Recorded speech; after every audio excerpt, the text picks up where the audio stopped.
A dar la bienvenida, los buenos días.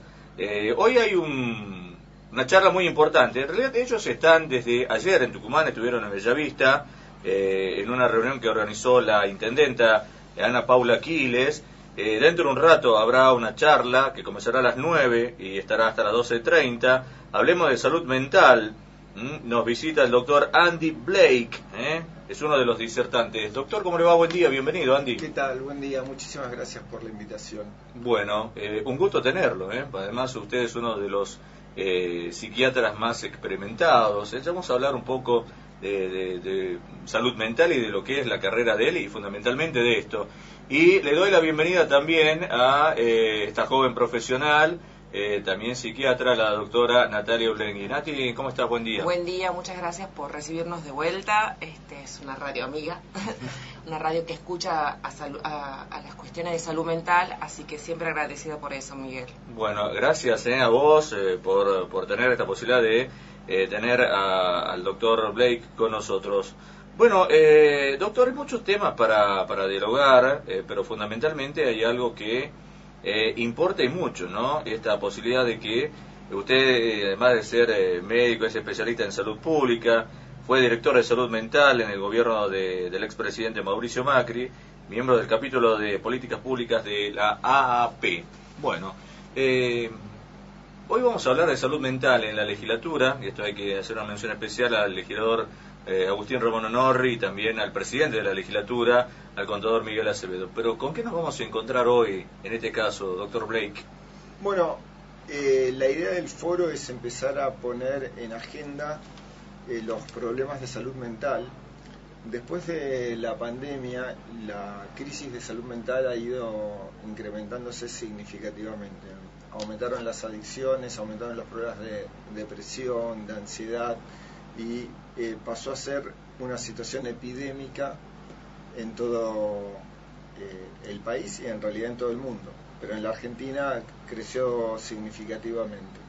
Entonces, tener un apoyo legislativo por un lado y por el otro lado tener a la población en conocimiento de esto como para que disminuya el temor, porque con los problemas de salud mental uno siempre tiene resquemor en hacer la pregunta, se confunde la depresión con el cansancio, con la falta de ganas o con que no tiene voluntad, y son dos cosas distintas, o el consumo de alcohol o cualquier sustancia porque, bueno, me relajo un poco y entonces como estoy muy estresado, consumo. Entonces, poner en visibilidad eso para que la gente no tenga temor en consultarlo, en preguntar y en hablar de los temas es importante. Ahora bien, doctor Blake, a lo largo de los últimos días usted tocó el tema de la pandemia. ¿Se incrementaron todas estas cuestiones después de la pandemia? ¿Tuvo mucho que ver o es algo que ya irremediablemente iba a aparecer, con pandemia o sin pandemia? Bueno, una de las cosas que yo voy a plantear en la legislatura, que en el 2009 se hizo un estudio epidemiológico donde la depresión, que era la cuarta causa de morbilidad, venían las enfermedades cardíacas. Morbilidad es secuelas que deja alguna enfermedad en la gente. Era la cuarta causa a nivel mundial. Para el 2019 se calculaba que iba a ser la segunda causa. Y en el 2021 pasó a ser la primera. O sea, algo que iba incrementándose de a poco, iba ganando lugar poco a poco, en un año pasó a ser el primer lugar. Y además, por lejos, no solo ahora lleva los temas de depresión, que era la que picaba en punta de los problemas de salud mental, sino que las adicciones son las que siguen en segundo lugar. O sea que pasaron al resto a problemas cardíacos, a problemas neurológicos, a cualquier otro problema de salud. Estos problemas de salud mental pasaron por encima, por decirlo futbolísticamente, y pasaron al primer y segundo lugar en los problemas que impactan en la sociedad. Ahora, ¿la sociedad toma conciencia de esta situación, doctor? Los pacientes se dan cuenta de esta situación y el entorno familiar ¿Se da cuenta de esta situación, de cómo llegar a una consulta rápida ante profesionales como ustedes, como psiquiatras? Bueno, los psiquiatras y los psicólogos estamos teniendo mucha demanda, mucho trabajo, pero en realidad a la población en general, a la gente le cuesta acceder a los servicios. Por un lado, porque no hay oferta suficiente y no hay una organización adecuada, porque no estaba preparado el sistema para este incremento tan rápido de la demanda. Pero por el otro lado, en general, los problemas de salud mental, como son cambios en la conducta de la persona, y no es algo que aparece de golpe, sino que es paulatino, uno tiende a minimizar lo que está pasando.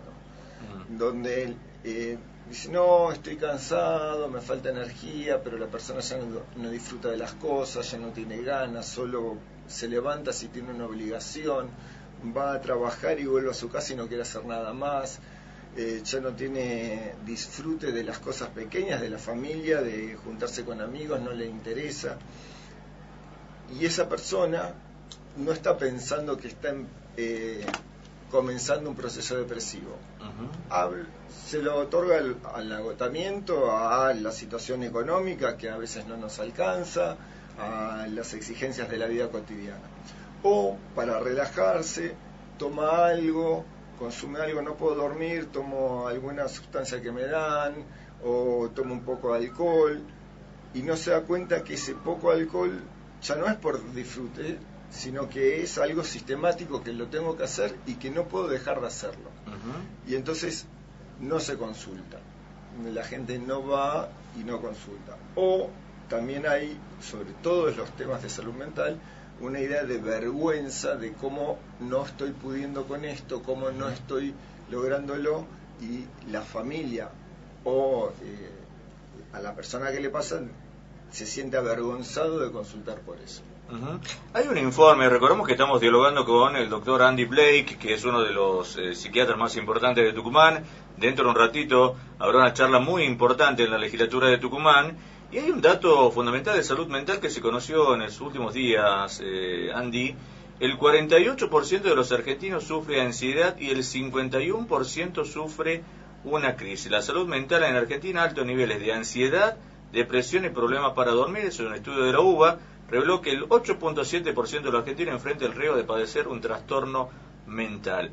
Hay niveles de ansiedad muy altos, un 60.46 afirma que tiene dificultades para dormir, un 51.14 considera que se encuentra atravesando una crisis. ¿Estos son números normales o hubo incrementos? No, este es justamente el incremento. Hay muchas causas por las cuales cuando uno habla de depresión habla de ansiedad, porque van asociadas. O sea, uno empieza siempre con un trastorno de ansiedad y después pasa al proceso depresivo. La ansiedad es previa a la depresión. Si yo no puedo resolver el proceso ansioso, eso se va incrementando hasta que ya uno se rinde a esa ansiedad y ya se queda en la casa o no puede seguir y se empieza a deprimir. Y estos números aparecen por varios motivos.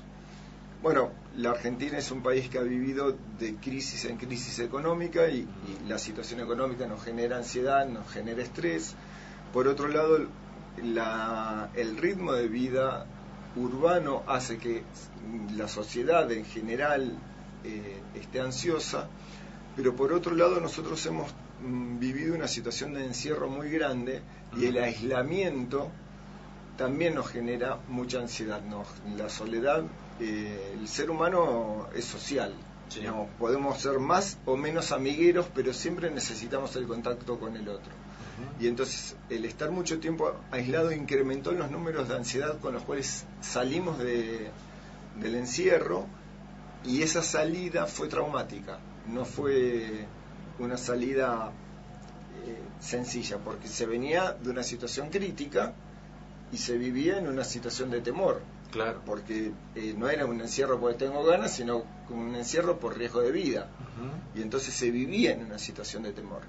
Y eso incrementó los niveles de ansiedad. Ahora bien, hay un tema que Natalia, que nos está acompañando, una joven profesional en la psiquiatría, nos planteaba hace un tiempo atrás, y es este tema de acceso a la nueva ley de salud mental. ¿Cómo está este tema, doctor? ¿En qué beneficia a la población? Porque usted es una persona que es muy clara, no tiene tecnicismo para que entiendan todos, lo que saben y lo que no. ¿Cómo es esta situación, doctor? Bueno, primero, los problemas de salud en general no se resuelven con una ley, sino que las leyes deberían ordenar para que las cosas se faciliten. Justamente es lo que no está pasando con la ley esta, que quedó vieja en el tiempo. Es una ley del 2010 y cambió, como le decía, el estudio de que se calculaba que para el 19 la depresión recién iba a estar en los primeros lugares, en el segundo lugar. En el 2020 pasó a ser el primero y por lejos, y segundo es la ansiedad por lejos, bueno, con los números que mostró de la UBA, que son reales, son ciertos y son así, y la ley esa estaba pensada en realidad hacia atrás, hacia los problemas más,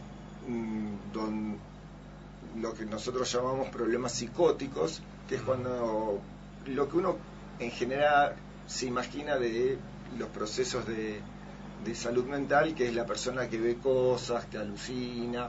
Bueno, esos no son los problemas más frecuentes en salud mental, esos son los menos frecuentes, son problemas de baja incidencia, obviamente de alto impacto porque altera muchísimo a la persona, pero son de baja incidencia. Pero la depresión, la ansiedad y las adicciones son de altísima frecuencia y tienen mucho impacto. Las adicciones son las que más impacto tienen porque afectan mucho a la persona y dejan secuelas a mediano y largo plazo por las sustancias que uno consume. Ahora, doctor, ¿hay una edad para esto? Porque por allí nos encontramos con hasta una palabra que no era común, ataques de pánico. ¿Esto también sucede? ¿Ya viene con el ADN de la persona o sale de pronto? ¿Y en qué edades más o menos? Bueno, es muy interesante lo que decís, el tema del ADN, ¿no? Siempre la predisposición genética, para que pueda aparecer, necesita un contexto. Entonces yo puedo tener predisposición genética para la diabetes, por ejemplo, pero si yo hago ejercicio, mi forma de alimentación es una forma normal, estándar, y llevo una vida más o menos saludable, jamás se va a manifestar en mí la diabetes ni la situación genética que a mí me da como facilidad. Solamente lo que va a pasar es que si yo cambio mi estilo de vida y me vuelvo una persona sedentaria, no hago actividad física, me la paso comiendo harinas, tengo más posibilidades que alguien que esos a los cuales envidiamos todos, que son las personas flacos por naturaleza y que no tienen la diabetes. Con la salud mental es lo mismo. Sí. Hay gente que tiene alguna predisposición familiar, genética, pero si no se da el contexto, jamás se expresan esos genes. Claro. Lo que tuvimos nosotros en la Argentina es que se dio el contexto y se da constantemente, porque lo que se da en esta situación de crisis económica aumenta nuestra ansiedad. Claro. O sea, cuando uno mete la mano en el bolsillo y no le alcanza la plata, uno se preocupa. Claro. Sí. O que bien no pueda tener trabajo, que también es algo que está sucediendo, doctor, ¿no? Totalmente. Una persona está sin trabajo y si bien empieza y va y trata de buscar y seguir adelante, lo que le lleva a la persona es vivir siempre preocupado por algo. Claro, sin duda. Y si bien un poco de preocupación está bien, uno tiene que tirar y aflojar. Me tengo que preocupar, pero también me tengo que relajar, porque si no, nuestra mente no da abasto. Esto de los ataques de pánico o de estas sensaciones, ¿le doy tiempo, doctor? Ya llegó el cafecito, le doy tiempo, no sé si toma amargo, edulcorante, amargo. Sí, la verdad. En este sentido, doctor, ¿hay edades que vayan comenzando con esto? Es decir, ¿hay un estándar o en cierta edad, pasando, qué sé yo, los 30, 40, pueden aparecer estas cosas? Puede aparecer en cualquier momento de la vida, en cualquier momento. Hay niños, adolescentes, adultos jóvenes, adultos mayores que tienen episodios panicosos. Se da por distintos contextos, por distintos desencadenantes, pero cualquiera lo puede tener. Obviamente no se expresan exactamente igual. no son de la misma manera, pero sí, en cualquier momento de la vida puede aparecer. ¿Cuáles son algunos síntomas para tener en cuenta? Algunas personas que dicen estoy estresada, me siento ansiosa, no sé si corresponde o no, un dolor de cuello en la parte de atrás de la cabeza, dicen como que me sube, me baja algo. ¿Son síntomas de estrés o cuáles son los síntomas que para tener en cuenta, que la gente que nos está escuchando, doctor? Bien, primero el ataque de pánico, la gente, el que lo sufra, lo va a reconocer, no va a pensar que está teniendo un ataque de pánico, sino que se va a sentir paralizado, va a sentir mucho miedo, va a sentir que no puede responder y va a pensar hasta que se puede morir. Y va a tener esa sensación, ¿no? Entonces es fácil de reconocer porque es una situación muy extrema y va a terminar llamando al médico o yendo a una guardia porque siente que se muere. Ese es un ataque de pánico. Ahora, eso viene, como muy bien lo dijiste, porque uno fue acumulando cosas. No es que aparece de la nada, yo estaba feliz, contento, caminaba, me iba y de golpe me apareció de la nada. No, uno fue acumulando cosas. Entonces empezó con pequeños síntomas físicos. Empezó con mayores dolores, con dolores en la espalda, dolores en la nuca, dificultad para dormir a la noche, dificultad para relajarme, comer de más o no tener apetito, comer de más sin disfrutar la comida. Porque una cosa es que yo me siento a comer las empanadas ricas tucumanas y me doy un atracón porque son muy ricas, pero otra cosa es que yo no pueda parar de comer y no estoy disfrutando lo que como, lo paso de largo. ¿Por qué? Porque estoy ansioso. Es muy común escuchar que alguien dice, no, yo como por ansiedad. Y es cierto, porque lo que uno busca, lo que el cuerpo busca, es alguna gratificación, algo que me dé eso que no estoy teniendo. Yo voy de casa al trabajo, del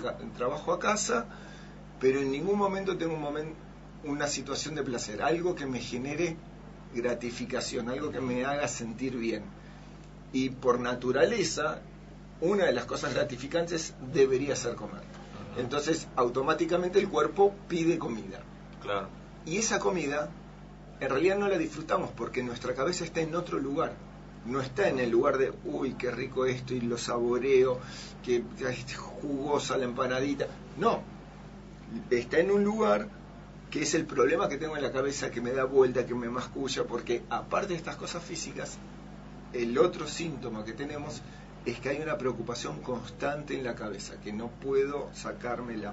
No puedo dormir porque cuando me acuesto a dormir, empiezo a hacer un repaso de todo lo que pasa en el día y es un problema y mañana tengo esto y pasado esto y hoy me tengo aquello pendiente y no dejo de pensar, y eso es cómo empieza la ansiedad. Qué importante ahí es incorporar las actividades recreativas, ¿no? Como costumbre, como hábito, que muchas veces uno lo tiene en este mundo que va a las corridas como diciendo pérdida de tiempo. No, es importante para poder renovarse y poder sostener las actividades a lo largo del tiempo, las responsabilidades. Además, esto, digamos, lo que acota la doctora Urlengui es algo importante porque es algo sano, pero también hay mucha venta de medicamentos, doctor. ¿Se ha incrementado la medicación que ustedes tienen que recetar? Sí, bueno, es muy importante lo que decía Natalia, porque la tendencia a la respuesta rápida de hoy vivimos en un mundo, en un contexto donde todo es la inmediatez, todo es ya, ¿no? De que pasa algo, agarro el celular, me fijo ya qué pasó, todo y rápido todo. También para resolver este dolor de espalda, este sueño, voy a la pastilla. Claro. Y en realidad, si yo me levanto, como se levantan ustedes, 6, 7 de la mañana, o muchísima gente que va a trabajar, y hago caminatas después de trabajar, aunque me cueste un poco, más o menos intensas, ya con eso el cuerpo tiene un cansancio físico, no solo mental, porque en el trabajo uno tiene más que nada cansancio mental, pero después hago un cansancio físico que produce dos cosas. Por un lado, que el cuerpo esté cansado físicamente, pero por el otro lado, los músculos liberan unas sustancias, producen unas hormonas específicamente, que van al cerebro y nos generan gratificación. Por eso el cansancio físico no es igual que el cansancio mental. El cansancio físico, yo estoy cansado, me tiro en el sillón porque no doy más, porque vine de trabajar y no quiero hacer nada, no me puedo ni levantar. Claro. Yo, en cambio, yo vengo de hacer una caminata larga, estoy cansado, me tiro en el sillón también, pero la sensación mental es que estoy satisfecho, me siento mejor, es una sensación más gratificante. Me fui a jugar un partidito de fútbol con los amigos, vuelvo cansado, todo golpeado por patadura y lo demás, pero la sensación que me queda es de satisfacción. Entonces, esto que planteaba Natalia es sumamente importante, porque buscar pequeños espacios de gratificación son sumamente útiles para desestresarnos. Claro, esto es muy importante. Le doy tiempo para que termine el cafecito de las dos últimas, porque sé que ya tienen que ir a la legislatura. Una tiene que ver con algo que planteaba Natalia y también su papá en su momento, era que existe la necesidad de más psiquiatras, de más psicólogos.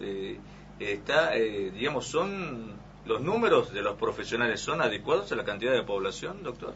Bueno, en ese punto, y me alegro que haya mencionado a Natalia, por supuesto, y al padre, que es un excelente colega y un ejemplo de psiquiatra, que a partir de la ley, el surgimiento de la ley, se complejizó tanto el tema de trabajar en psiquiatría que los estudiantes de medicina, a medida que egresan, no eligen esta especialidad. Entonces cada vez hay menos gente que tome esta especialidad. En general, lo que está pasando con medicina en general es que cada vez hay menos gente que estudia medicina, en general.